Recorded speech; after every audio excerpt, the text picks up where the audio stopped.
Olá, pessoal, sejam todos e todas bem-vindos e bem-vindas. Estamos começando pela nossa TV Revelar, mais um encontro aqui do programa Principiante Espírita, na live das 12, onde nós estamos estudando a obra Instruções Práticas sobre as Manifestações Espíritas.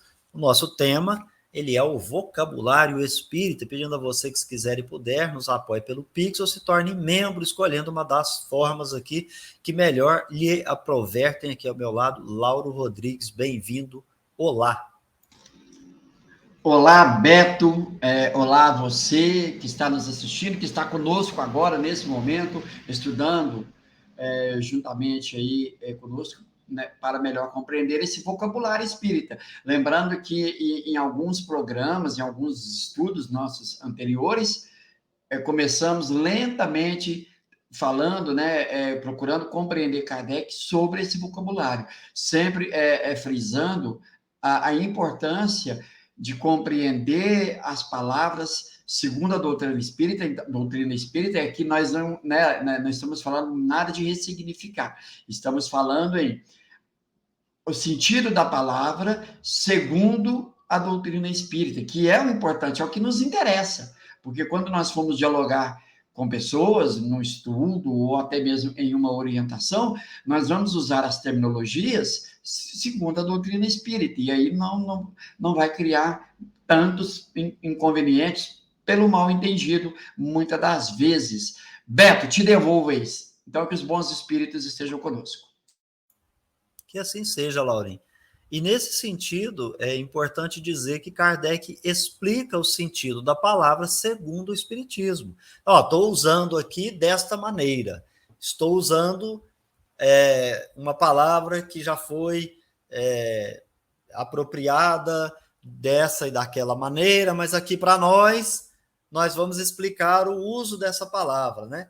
Mas fica também, né, Laurinho? Cada um aí da melhor maneira que entender. Eu estou entendendo que está ressignificando. Tudo bem, o nosso problema aqui é entender o conteúdo, né? Se a gente se entender pelo que está significando, pela explicação, e saber aplicar essa palavra corretamente, isso é o que importa, Lauro Rodrigues. Exatamente, Beto, concordo em gênero e grau. Seguindo em frente, nós hoje vamos falar então do crisíaco, já que no encontro anterior a gente falou apenas sobre comunicação espírita e tecemos aí alguns comentários acerca do conteúdo. Hoje, então, com essa expressão crisíaco, Lauro, usa essa palavra, crisíaco. Olha que eu tenho uma certa dificuldade aqui, hein?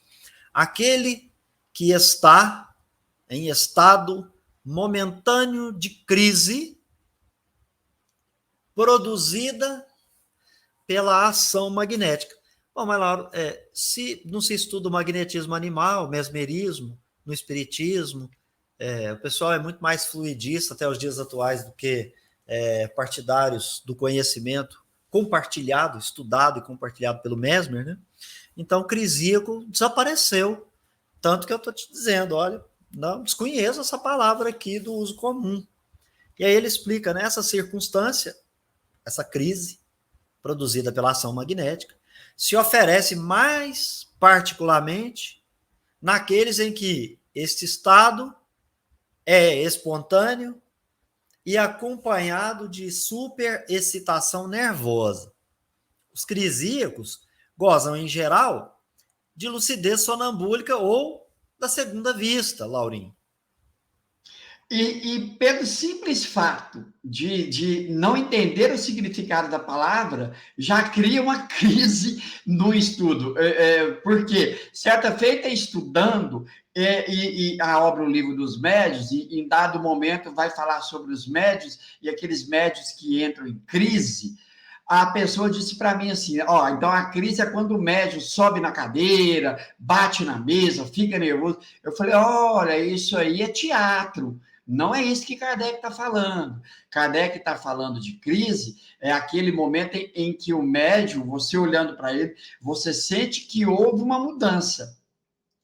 E você consegue, então, diagnosticar pelo olhar. Por exemplo, Mesmer magnetizando determinada pessoa, de repente essa pessoa estatalava os olhos, ficavam com os olhos abertos, e obedecia, por assim dizer, os comandos do Mesmer via pensamento, fazendo aquilo que o Mesmer sugeria, como, por exemplo, levantar um braço. Então, essa pessoa estava numa crise sonambúlica. Aí o médium que é psicofônico, quando o espírito se comunica por ele, ele está numa crise mediúnica. Mas aí a pessoa prefere usar o termo incorporação. Então nós poderíamos falar assim, o médium, ele está em crise, ele é um médium psicofônico, ele está agora no momento de crise, o espírito vai se comunicar. Mas precisa entender esse significado da palavra crise aqui, porque senão nós vamos levar para o entendimento de crise para outros fins que não é esse. Aqui é olhar para a pessoa e perceber que essa pessoa mudou. Então, tem pessoas, Beto, pessoal, que isso acontece espontaneamente. Por exemplo, eu estou aqui conversando com vocês agora e vocês olhando para o Beto. De repente, o Beto, do nada, ele muda. Ele congela, e não é, estou dizendo congela, é a internet que está ruim, não. Ele congela, os olhos ficam abertos, ele fica com aquele ar apático, meio abobado. Isso é uma crise que pode ser provocada por um estado de sonambulismo, pode ser por um estado mesmo de uma presença de um espírito, então, uma ação mediúnica, como pode ser por efeito da segunda vista. É nesse sentido que nós vamos usar o termo crise. Então, qual que seria legal, então, usar, como eu disse, nas comunicações espíritas, quando se trata da mediunidade? Que o médium está em crise, porque naquele momento ele muda a sua feição, o seu jeito. Beto. Então, nesse ponto aí, a gente vai para o texto e tenta compatibilizar as informações. Porque o leigo, ele pode ter uma dificuldade de compreender essa questão espontânea para uma ação magnética. Então, é um estado momentâneo de crise que ela é produzida por uma ação magnética. Mas aí a gente pergunta assim, produzida por uma ação. A ação é agir. Então, quem está agindo? O próprio médium ou o sonâmbulo, um espírito sobre o médium, um terceiro, que é o magnetizador, agindo para que ele, então, entre em estado sonambúlico, e aí depois ele vai dizer o seguinte, mas essa circunstância, ela se oferece, ou seja, acontece mais num estado espontâneo. Ué, mas lá atrás a gente falou que é uma ação magnética, então, será que nós estamos abstraindo a pessoa de um magnetizador e é uma relação magnética causada pelo espírito que quer se comunicar, que ele encontrou o veículo necessário, e essa ação magnética eu poderia aqui até imaginar que ela está acontecendo pelo laço fluídico da sintonia que eles, então, estão ali,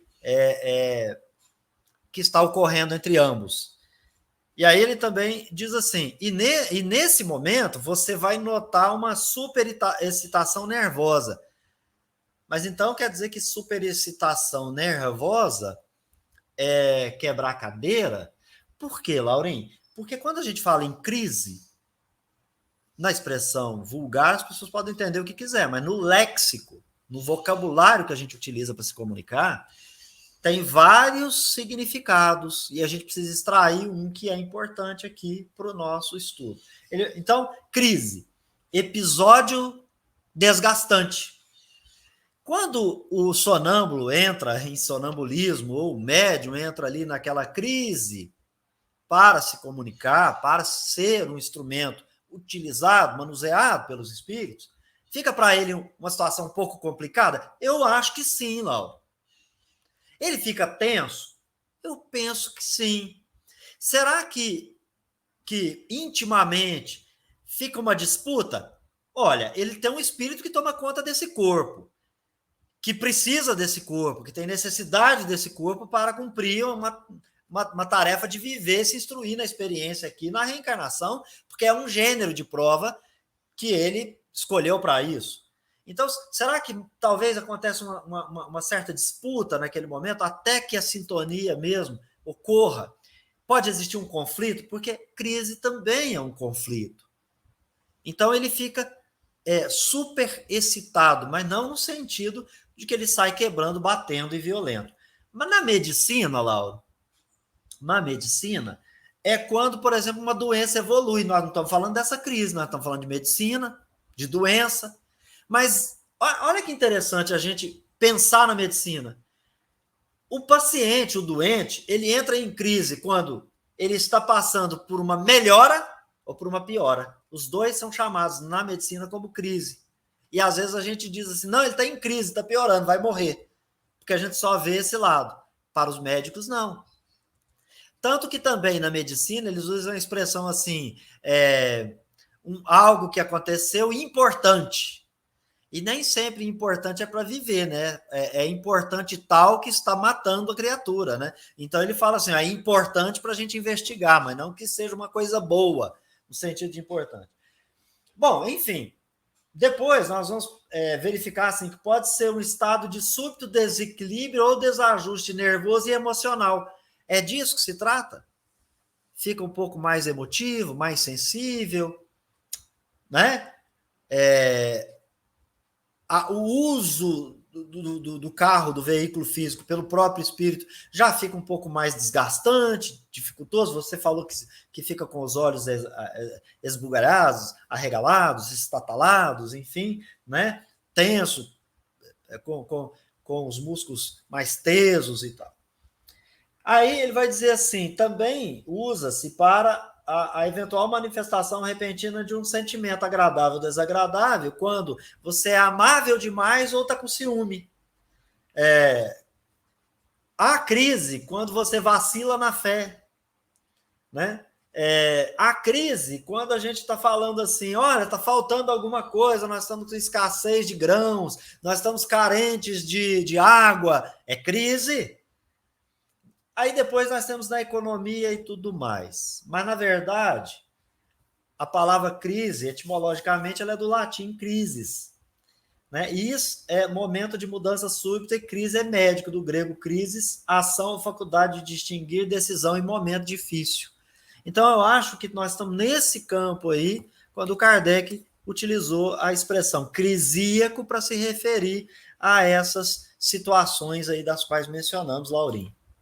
É isso aí. Então, o Beto tocou num ponto sensível e importante se compreender. A ação magnética de um magnetizador sobre a pessoa, induzindo ela a esse sono crisíaco, e a ação de um espírito sobre o encarnado, provocando essa crise, que é o espontâneo. Então, há de se fazer essa diferença. Por exemplo, um sonâmbulo, ele é um sonâmbulo médio de efeito físico, produz um cansaço muito, muito profundo, principalmente quando perdura o exercício. Um sonâmbulo, por exemplo, nós vamos encontrar na Revista Espírita. Eu tenho dúvidas quanto ao nome dele. Se eu não me engano, é o senhor Vesi, se eu não estiver enganado. Muitas das vezes, ele saía daquela crise sonambúlica extenuado.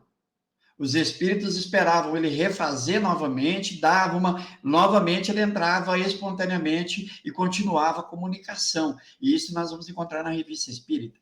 E aí dentro, sempre gosto de usar isso aqui, das extremidades, há os nuances.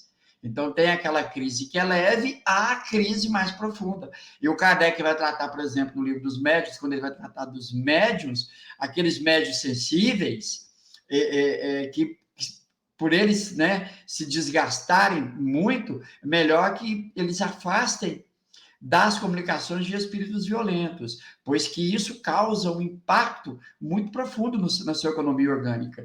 Então, ele aconselha a isentar desses tipos de comunicações, somente comunicações mais brandas, né? Então, e o melhor meio. Então, a pessoa que sai de uma crise sonambúlica, por exemplo, e que desperta, por assim dizer, extenuado, tomar um passe, uma alimentaçãozinha leve, um descanso, um leve soninho ali, tá refeito. Beto Ramos. Muito bem. Os espíritos, então, falam para Kardec, entendei-vos quanto às palavras. Então, ele está usando a expressão aqui, superexcitação nervosa. Quando a gente vai para o dicionário, a gente encontra que essa palavra também ela é traduzida por sobreexcitação. Superexcitação seria uma sobreexcitação. O que seria isso? Uma grande excitação do ânimo, uma grande excitação nervosa, uma superexcitação fisiológica, que seria aumento ou excesso de vitalidade de um tecido ou órgão. Por isso você falou do olho, do olhar, daquela tensão, né? Ele vai dizer assim, uma excitação além do normal. Então, Laurinha, eu acho assim que a gente precisa de fato se entender quanto às palavras, porque aí eu saio dessa ideia aí de que ele está em crise, então está chutando cadeira, quebrou o centro todinho. Gente, tem que prender essa criatura, porque ela está com problema. E aí o problema é médico, não é um problema mediúnico, né, Laura? Porque, veja, ele pode estar, por exemplo, sobre a ação de um espírito que o está subjugando. Então, nós poderíamos ter aí, Lauro, algo que superasse essa ideia aqui da crise, mas aí eu estaria lá no campo da obsessão, que aí a pessoa agora, ela de fato, ela está possessa, ou ela está subjugada, enfim, dentro daquele outro campo. Porque aí nós estamos saindo da ideia de crise. Parece que aquela pessoa, quando ela não controla, ela pode até estar no intercâmbio, mas ela não se controla, ela não faz o filtro. Então, ao meu sentir, ela não está sobreexcitada, ela não está superexcitada. Não, para mim, ela está sob a influência de um espírito que a está controlando e ela não tem a capacidade, porque não tem conhecimento, para controlar aquela obsessão. Estou errado aí, viajei, o que você fala disso? Não, é isso mesmo. A crise, o que é tratado de crise aqui para Kardec, é nessas condições que foi colocado aqui. O simples fato, por exemplo, na subjugação, em que a pessoa se vê constrangida a ajoelhar diante de uma pessoa, de uma jovem, como nós vamos ver no livro dos médiuns, e pedi-la em casamento, não significa que ela está em crise. Significa que ela foi constrangida, ela sofreu uma supressão para se ajoelhar, né? Como se algo dobrasse, empurrasse as suas costas e os seus joelhos para frente. Então, ela está dominada por um espírito. É diferente de crise. Crise é algo que a pessoa modifica, né? Como eu disse, a médiuns que sai dessa crise com os olhos lacrimejando, outros sentindo algumas dores no corpo, por exemplo, no estômago, por aí vai, que são crises que está relacionada a esse intercâmbio, né? Mas que é só dar um tempinho ali, mudar o foco, que passa. Não tem nada prejudicial, não, Beto. Perfeito, né, Laura? Então, acho que estamos entendidos quanto a essa palavra. Para a gente, então, encerrar, vamos para deísta. Aquele que crê em Deus sem... Vamos lá, compartilhar. Aquele que crê em Deus sem admitir o culto exterior. Sem razão, confunde-se às vezes deísmo com ateísmo. Olha que interessante, né? A gente fala muito sobre a doutrina espírita. Certa vez, eu advoguei a tese que a doutrina espírita ela é deísta, como outras pessoas imaginam que é de fato, que seria, por exemplo, citaria aqui, se eu não estiver enganado, peço perdão se estiver, a Anete Guimarães. Para ela, salvo engano, a doutrina espírita seria deísta. E o Kardec, então, define o deísta como aquele que vai crer em Deus, como nós cremos em Deus, mas a gente não admite o culto exterior, que seria o quê? Esse tipo de culto que é realizado nas religiões ancestrais. Uma doutrina filosófica, ela não tem culto exterior, ela raciocina, a fé existe, mas é raciocinada, né? Então, passo para você comentar, Laura. Ô, Beto, você já foi bem objetivo aí. Eu não tenho nem o que comentar, não. É isso aí, né? Então, nós espíritas somos deístas, né? Diferentemente por exemplo, ou quem pratica culto exterior? As religiões, de modo geral, né, têm esse culto exterior. Os filósofos espiritualistas, por exemplo, são deístas. Beto. Pois bem, Laurinho, então a gente chega ao final desse encontro aqui, né? E a gente volta no próximo vídeo para falar sobre os demônios, daimônio, né? Vamos ver o que a doutrina espírita tem a dizer. Eu encontro você no próximo vídeo. Até lá, Laurinho. Você encerra aí como de costume. Beleza, Beto, obrigado a você que está conosco, nos assistindo agora. Pedimos mais uma vez, divulgue, por gentileza, os nossos conteúdos, esse vídeo, os demais conteúdos que você for assistindo, estudando, e se você achar significativo, importante, contribua aí conosco aí, divulgando, né, os nossos conteúdos, tá bom, pessoal? Às 18 horas temos um encontro marcado para o estudo do Evangelho segundo o Espiritismo. Fiquem com Deus, forte abraço.